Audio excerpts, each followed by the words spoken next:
So those of you who know me know that the American cattleman is near and dear to my heart. I come from a ranching family in South Dakota. So talking about these issues, the people that work in this industry, that really are the lifeblood of American agriculture, ranching, livestock, it means a lot to me. So I'm so excited that I can take a South Dakota ranching experience and I can compare it to the ranching experience right here in Tennessee. Joining me now are ZK Ranch's owners, Zach Knowles, Lyndi Knowles. You guys have a great ranch here in Tennessee. And I really want to talk to you not only about what you guys are doing, but about maybe what is to come for the ranching industry, for the ranching lifestyle. I'm very aware of the fact that it's not easy to be an American rancher. It's not easy to be an American farmer. It's not easy to work in this industry for a lot of different reasons. But I'm wondering, as you see it now, is there optimism that possibly the ranching industry could change with maybe a new president, a new administration that might finally hear, what would help you guys in your industry move forward and prosper? So thank you for having us. And yes, ma'am, there is, it's a tough business. It's one of the most important businesses and industries in the country, as it feeds people. But it's always been shocking to me how, for the most part, people do it and lose money every year. Right. Now, obviously, there's some people that make a living doing it, but for the most part, the kind of backbone of the industry, your local guy that's got 30, 40, 50 cows, he's got another job in town. His wife works in town, and he just does it because he loves it, but he's not making any money. And that's getting even harder now because those guys are getting older and they're retiring, they're passing away, and their kids don't want anything to do with it. And why do young people not want anything to do with it? Is it just because it's really hard to make a living it's a lot being a rancher? It's a lot of work. There are no days off. It's 365, no matter what the weather is. Yeah. I don't think this generation has it. They just don't want to work that hard. Yeah. Especially when you're not making, it's one thing to go to work really hard and be rewarded for it, financially. But the situation that we were in, this is all I've ever wanted to do. And it didn't take long to figure out when I got out of school that I wasn't going to make a living doing it. At that time I had a fairly sizable number of cows, especially for this area, and still wasn't, it was breaking even. And so I started looking for ways to be able to stay in this industry around here, and make a decent living. And I'm not trying to get rich, but I need to support myself and my family. Right. And so it was over about a 10-year stretch, and I won't go into all the details, but essentially about 5 years ago, her and I got married, and she's a dental hygienist by trade, and she really likes the cows, and she was looking for a way to be able to do it full time also. And so we started selling beef off the farm about 5 years ago, and I opened a store right at the beginning of COVID, which was just for as terrible as COVID was, and I wish it had never happened. That's what launched our business off. Right. 100%. Because we opened in January of 2020, and shortly thereafter, there was no meat in any grocery stores around here. And we literally, would have hundreds of cars in line all the way out and around through town. So that doesn't surprise me for a few reasons. One, because there was a massive shortage. And I remember going to the grocery store at that time. There was certainly a meat shortage. People were home. They were cooking. They weren't going out to eat. There was a high demand. All the impossible meat was still there. And every time we have a snowstorm or a weather event, all the impossible meat stays sitting on the shelf. But people really want the meat, and they realize that they want it. And a lot of people are looking for quality now, too. And I think that that's where there's such a disconnect for me that is so, I think, frustrating from somebody who knows quite a bit about the industry just from my family and because of the number of ranchers that I know, is that there is such a demand for it. But ranchers are still not able to break even or make a living or sustain the costs that they have to be able to produce a sizable amount, even though there is that demand there. So what you guys did is you really read the tea leaves. You said there is a demand, especially in Tennessee, where there are not a lot of ranchers. There are a lot of people that have chicken coops that might sell eggs or little things here and there, more hobby farms, but there's not really a substantial quantity for people that are supplying this kind of product. So you guys found a way to kind of pivot and find a way that works. And even though it's not COVID anymore, I would assume that your business still does pretty well. Yes, I am. we've continued to grow year over year ever since COVID. And we have now actually opened up our own processing facility. We got to where we couldn't get enough done by outside sources. So we built our own slaughter facility. So everything now from owning the cattle all the way to, selling out the door is all controlled by us, owned by us. We're USDA inspected. So we have the whole process, and we process for ourselves as well as other people in this area that are selling meat. So we've got probably 10 other customers that we process for that are doing similar to what we're doing. Nobody quite on the scale that we are yet, but we've got some people that are doing multiple animals every week, and they've opened their own stores around town, and it's doing really well for them as well. And so that's one thing that I like about this the most is I didn't want to be in the meat processing business. Right. I didn't want to be a meat cutter or anything, but it was the only way that I could find to stay in this business. And at the same time, it allows us to help other producers. We've gotten big enough now that we can't raise enough cattle to supply our store. And so we have to buy cattle from other people in our area whose, management strategies align with ours. And we make sure that they're producing those animals the same way that we do. So now we're being able to help other farmers in the area. We can pay them above market price a lot of times for their cattle, and then help other people that have chosen to sell meat get their products processed where they can go and sell it. So we're trying to help the whole community, as well as our own store and our own customers. So the demand is certainly there. And for me, something that I've been crusading for the last 10 years specifically is country of origin labeling. It's great if you can do what you guys have done, and you can have a ranch and you can raise cattle and you can slaughter them and do it all yourself, and you have that customer base. A lot of ranchers, especially in places like where I'm from in South Dakota, they're not able to do that. They don't have the money to have a facility. It's just really hard to be able to transfer that wealth into creating your own process. Right. Congratulations to you guys for doing it. But that's a great revenue stream for you guys. And I hope more ranchers will take advantage of it. But for ranchers that aren't able to do what you guys are doing, for me, and something that I've been hearing so often from American ranchers is if we just had country of origin labeling on our products, then we could sell them to the major meat packers, have it differentiated, and so we could get a fair price for what we're producing, which costs us a lot of money to produce. It's a superior product, just like what you guys are doing. And I think that the American consumer is unaware that we don't have country of origin labeling. If you go to ZK Ranches, where it's from ZK Ranches or from a rancher farm in that area. But if you go to the grocery store, and just because it says product of the USA, I'm sure but to people out there that don't, as long as they, and I don't want to quote the law exactly, but basically as long as that product is changed or altered all the way down to just taking it out, putting it in a new package, right, repackaged, carry that. They can call it product of the USA, and that's very misleading to consumers. And one thing that, like you were saying, and I do want to make this clear to everybody out there watching, is I feel like a lot of times there's a kind of a battle between the local beef producers like we are and the big ranches and the feedlots, and that we think that their product's not good, or and I'm not like that. I have great respect for ranchers and feedlots and the ranchers that choose to sell their cattle that way. I tell people all the time, there's absolutely nothing wrong with cattle that come out of a feedlot. Now, people can talk about whether or not you agree with, those cattle being confined in tighter areas or, the use of hormones. That stuff is up for debate. But as far as the product and the quality of it, it's a very high quality product.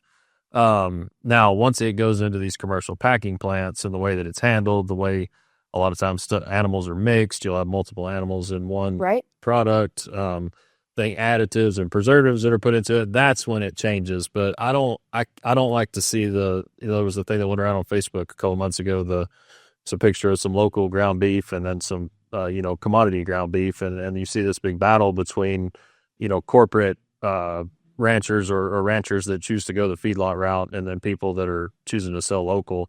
And I don't like that. We need to all stick together, and just like ranchers in South Dakota or Texas or Oklahoma or wherever that choose to sell their cattle to a commercial feedlot, market them that route. There's nothing wrong with that. but they need some help with things like the country of origin labeling and honesty with consumers, where people know what they're buying.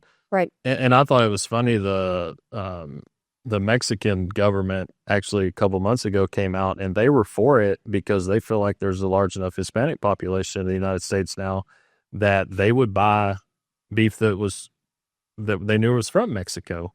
So I thought it was interesting that even some other countries are pushing for us to do it. Right. Because they want their people to know where the meat comes from. We should just know. I mean, you know where your apples come from, your oranges, all of that. They have a sticker, but your meat, you don't. And I'm really hopeful. I pressed during the last Trump administration for them to take note of this, because it's not something, if you're not in the ranching industry, you're really unaware of it. And I think if President Trump knew how important this was to American ranchers and to some extent farmers, I think that he would certainly take notice and he would do something about it. We need to have country of origin labeling in place. But I do think until that day comes, and I hope it comes, I think what you guys are doing is really smart. It's something that I hope more ranchers take advantage of. But to me, it's so interesting, because when I think of ranching, I think of conservatism. I think of, where I grew up, South Dakota, your ranchers, you got conservative people in a conservative small state. Tennessee, to some extent, is the same way. Texas, obviously, the same way. But where I think is an interesting intersection, and I know you guys are seeing it too, is that you have people that might not be conservative. They might not be, ranchers and farmers. They might not drive a pickup truck, but they might be granola moms who want to buy beef where they know where it's from, and they don't want the antibiotics, and they don't want to get beef from Brazil. Yeah. So are you guys seeing that in your store? Are you seeing a real homogenous mix of customers? And if so, tell me what you guys are seeing and noticing in your own business. I'll let her speak to that because she handles the retail side of it. I try to stay out of the store. So We absolutely are seeing a vast, just majority of our consumers they are all over the board. It can be, like you said, the crunchy moms. It can be the straight-laced older gentlemen, or it can be even a very, what I guess you could say, left-sided individual. Right. But the common denominator is ZK Ranches, and they all just want a good quality product, and so that they know where their beef and their other meat too is where it's coming from. Right. And we've been lucky to gain the trust of our consumers, that if we can carry it in our store, they trust us. Right. Because they trust our practices. And I guess I'm kind of one of those crunchy moms too. I will not trust anything from the store unless I can tell you, like, okay, this is where it came from, this is what it is. And what you consume is huge. And I think that's a change that's happening across the U.S. And from maybe this generation, isn't going to make like the next cattle rancher, but I pray that they're becoming more considerate of what they're putting in their bodies and will locally source things just because it's better for them and their families. Well, I think that's so important too. And, I hope we do see a next generation of American cattlemen.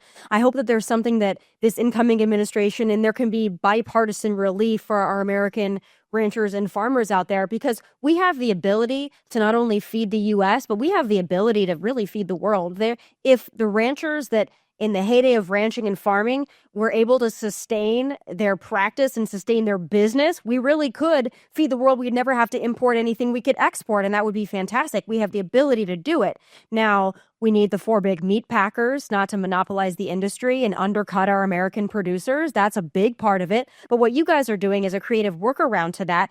And I think also in this discussion, and I think even with the RFK Jr. and the Make America Healthy Again, I think there's going to be a resurgence of young people, of just consumers out there that are taking a second look at what they're putting in their body. And they want it to be something that is not only produced in America, but that they can source it. They know where it's from. They know the practices. They know the health benefits. And I think that there is going to be a resurgence of this. And your business is a great example of that. Another thing I want to talk to you about, too, is just the economic pressures. Even though you guys have found a creative workaround, when you have fuel prices what they are, when you've got inflation what it is, I mean, even if you guys are selling a superior product, to put it at a fair price that people can afford, I'd imagine that's still a struggle. It is. This year, the last 12 to 18 months, we've got record high cattle prices right now. This is actually one of the few years that a typical rancher could make money just taking his calves to the stockyard and selling them. but this is not a normal year. Most of the time, the cattle market goes in 10 to 12 year cycles. 2014 was the same way. Record high prices. It crashed pretty quickly in 15. This year, it's lasted a little bit longer than other people, or than a lot of people thought it would, because of the overall numbers of cattle. We've got the smallest cow herd right now since, I believe, 1961 or 2. So the supply isn't there, the demand is. Correct. Right. But it's funny, the American farmer rancher, you give them a challenge and they've got to try to beat it. What the packers have done now, and this started during COVID when there was a lot of backup in those feedlots because the packing plants, a lot of them were shut down or working at limited capacity because of COVID. They fed those cattle to a lot bigger weights than they ever had. Well, the packers figured out one way to combat short supplies. Instead of paying more money, which would normally happen, supply and demand. There was penalties if those carcasses were over a certain weight. Well, now they're actually paying premiums for bigger carcasses because they have figured out they can make up for the shortcomings in the supply with bigger carcasses. And so what does the good old American rancher do? We can do it. So we're going to feed them bigger. And so, you've got lighter kills and lighter numbers of cattle, but we're still producing the same amount of tonnage because we're just feeding them bigger now. Right. And there's all kinds of stuff like that's just working against the industry that need to be fixed, because the cattle are going the same way of the pork and the chickens. It's it's going to be vertically integrated before long if we're not careful, and it's going to be all corporate. And people don't want that. No. That's why I wish there would be more bipartisan voices on this issue, because I don't know a lot of liberal leftists out there, the ones that eat meat, that want, that what you just discussed, and they don't want it to go the way of that. They don't like corporate farming. They don't like getting foreign beef from Brazil. They don't want that. They want American ranchers and farmers to be able to sustain their businesses because they know that that's just better. I think that's just such a bipartisan thing. And speaking of that, I think that there was a real move, maybe pre-COVID, where the impossible meat and the plant-based this and that was real hot, and people wanted to get on that bandwagon. I think it's fizzled out. We've seen Beyond Meat struggling, and you guys see the demand at your own business for people who don't want the Beyond stuff. But there's always going to be those forces out there, the lab-grown meat, the Bill Gates of the world trying to push this. And how are you guys going to confront that? Are you still worried about that to a degree, or do you think the American consumer is too smart for it? I'm not worried a bit. I think right now it's okay, but the beef industry, like I was saying, a lot of times we can be our own worst enemy. The beef and the cattle people need to get together, and our trade organizations and things, and keep an eye on that stuff, because while I don't think it's a big issue right now and it doesn't concern me too much, most people, I'm sure if you go to certain areas in small pockets, that stuff's very popular. But for the most part, like you said, go in the grocery store and the shelves are full of that stuff. Nobody's buying it. But I do know that, as they say, times they are changing, and that's something that we need to keep an eye on, and we need to make sure that we are educating our consumers and ourselves as an industry, not letting that stuff get out of hand. Because, you turn around one day and it's little by little by little, and then all of a sudden it's become a big problem. And I don't have any, obviously we have a ton of people to feed, and it's not practical for everybody to raise one cow in their backyard and grow their little garden. For the people that can do that, that's great. But we do have to have some large scale farming and some large scale cattle production just to feed the people.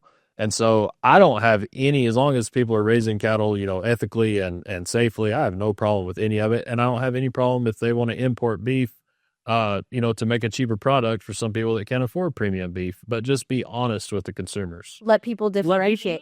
Because most people are willing to pay a little bit more. Absolutely. But here's the thing that really frustrates me in this, and I really want to nail this home for the consumer out there, that this is the first time that they're ever hearing about it. Because people think when they go to the grocery store and meat is very expensive, and they see the product of USA, even though that's really disingenuous, they see that and they're like, look at the price on this. And they're thinking that well, this is prior to the USA, American ranchers, they must be just making a killing because look at how expensive this is for me. Yeah. People don't understand when you can't differentiate your product, the meat packers are able to pay the American ranchers less. They're able to import more from foreign countries. And because people can't differentiate, they mix it all together. And then the consumer is still paying the high price and they don't know what they're getting. They're paying a high price for a product that is not a premium product in most cases. So that's why your business is thriving because people know what they're getting with you guys. But I want the industry to have a level playing field with the foreign producers. If people want to buy that meat, they can. But let's just have a level playing field. Let's have transparency. Yep. And you guys want that for your fellow cattle ranchers, even though your business is doing well because you found a way to kind of corner a market here in Tennessee. What do you hope to see in the next 5 years, not only for your business, but just for the ranching industry in general?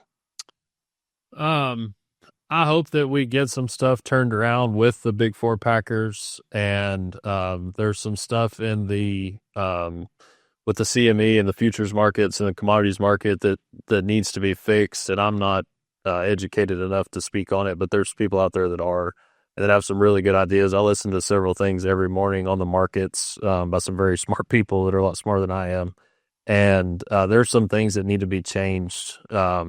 That would make it a lot better on people, on your producers. But I just hope that people continue to be able to make a living and to hold on to these family ranches and these family farms. I know it's not always practical to keep stuff, and you've got development. We need more places for people to live and more houses, but at the same time, it's just we're losing stuff so fast and losing these family legacies and places. And I just hope that some of them are able to hold on, and because at the end of the day, people still have to eat. Yeah, and I don't think people realize that you've got one of the biggest industries in the world, and arguably the most important, food production, and 90% of the people taking part in it are losing money.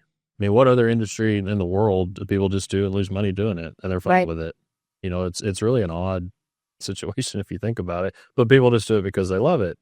But there's less and less people nowadays that want to do that, and or have the skills to do it. Right. What I hope to see as well, and with your ranch doing well and your business doing well, I hope that inspires people. And I hope that if there's anything good that can come out of social media, it's that people are seeing this lifestyle. People might call it like a traditional lifestyle. I don't necessarily like that because I think there's a lot of people who have a facade of a traditional lifestyle that don't. But I hope that people can see that the lifestyle, while it is tough and is not for the faint of heart, being a rancher is not for people who don't want to work hard. It is not for people who want quick, easy money. It is not for people that don't, that want to take personal days and have a work-life balance. There is no such thing when you're in ranching or you own a business. You guys do both. But what I hope people will see is there's an incredible amount of freedom in what you guys do. And you're able to not only help the communities around you, serving them, whether you're selling to them or helping other farmers and ranchers, but it's a lifestyle that really is gratifying. Can you speak to that a little bit, Lyndi, and what you've been able to do? You're a dental hygienist by trade. You run this business. You're part of the ranching life. What would you say to young people out there who are maybe seeing what you guys are doing and are thinking of maybe trying to get into some kind of a trade like this? I would 10 out of 10 recommend. And I would say that there's no greater blessing than being able to work alongside your spouse, raise your child, and have your feet on the ground that we have. And I would just highly encourage them to, if you have questions, reach out, find another local producer, and see if there's any way you can get your hands in there and get them dirty and work. And it's not going to be easy. It's hard. But just to know that you are helping feed America and that you are just doing what the cattle were put on this earth for. Right. And there's just no greater experience. And the only person you have to answer to is yourself. Right. So it's an incredible amount of freedom. Yes. I don't know why someone wouldn't do it. Right. Well, it takes a lot of hard work. And you're not going to get rich quick, but you guys have found a way. And for those out there who don't have the luxury of living in a great state like Tennessee, how would you recommend they find their local producer? Some people are just unaware of how do I find this? And I heard about you guys because of another guest we had on the show. and because my producer is now buying from you guys, but sometimes it's not easy for those out there to find their local producers. How would you recommend that people find great folks like yourself if they're not in Tennessee? I would use your phone. Everyone has your phone. You can look up on the USDA website and find other facilities that are USDA covered. And then, go to your local stockyards, your cattlemen's meetings. Stockyards and sale barns are kind of the backbone of a lot of little small towns, and it is a great place to meet other people. Most of them have weekly sales, and they'll have a restaurant, and you go in there and, all the old farmers are sitting around having coffee or having lunch, and that's a great place to meet people. Every state has a cattlemen's association, and they're going to have meetings and dinners and events and field days. And more than likely, that's what you're going to have to do is you're going to have to go find somebody and, offer to help, or maybe you find somebody that's hiring and can actually pay you to get started. But nowadays that's the other sad thing. You're not going to go buy a piece of land and buy equipment and get in the cattle business to make money. Unless you were fortunate enough to inherit some land or some equipment or have, money from something else. You're not just going to go buy a piece of land and buy some cows and start making a living. So you're going to have to find someone that you can go work for, right, or intern or however. And even people just want to buy. They can find their local producers, and what you guys are doing helping out the community, and people in Tennessee are really blessed that you guys have that available to them. Some places it's not as easy to find. But for those that do want to come check out your store, where do they go? Where do they find you guys? They want to come to Tennessee. They want to get, American beef from American ranchers. Where do they find you? We are on Facebook and Instagram and TikTok under ZK Ranches. Our website is zkranches.com. If you are local, you can Google, use your Safari, whatever you want to use. Meat Near Me, Butcher Shop, Springfield, Tennessee, where we'll come up. We're the first ones. We're about 30 minutes north of Nashville. So if you're coming to Nashville. Yeah, and we have recently started offering shipping nationwide. So. Oh, wow. Yeah. See, people love that. People love the ability, if they're in a city, they're not able to find their local producer. They want to get that quality product. Well, thank you guys so much. And God bless you for doing what you're doing, keeping the American cattle industry alive and well, and helping out fellow ranchers and farmers who don't have the luxury of having their own facility. What you guys are doing is really, really important. So please never stop doing it, because it'll be a really sad day if America has no cattlemen left. So cattlemen and cattlewomen left. So thank you guys so much for being here. Yes, ma'am. Thank you. Folks, please understand the importance of a couple of things. Country of origin labeling, we need it. We need it back fast. And also, if you are lucky enough to be in an area that has a local producer, a local rancher, or a farmer, please try to find them, support what they're doing, because no farms, no ranches, no food. Remember that always. That does it for this very special episode of Tomi Lahren is Fearless. Please be sure to watch us, of course, Monday through Friday, 1 p.m. Eastern. Like and subscribe to YouTube channel at Tomi Lahren is Fearless. From Nashville, God bless. Take care.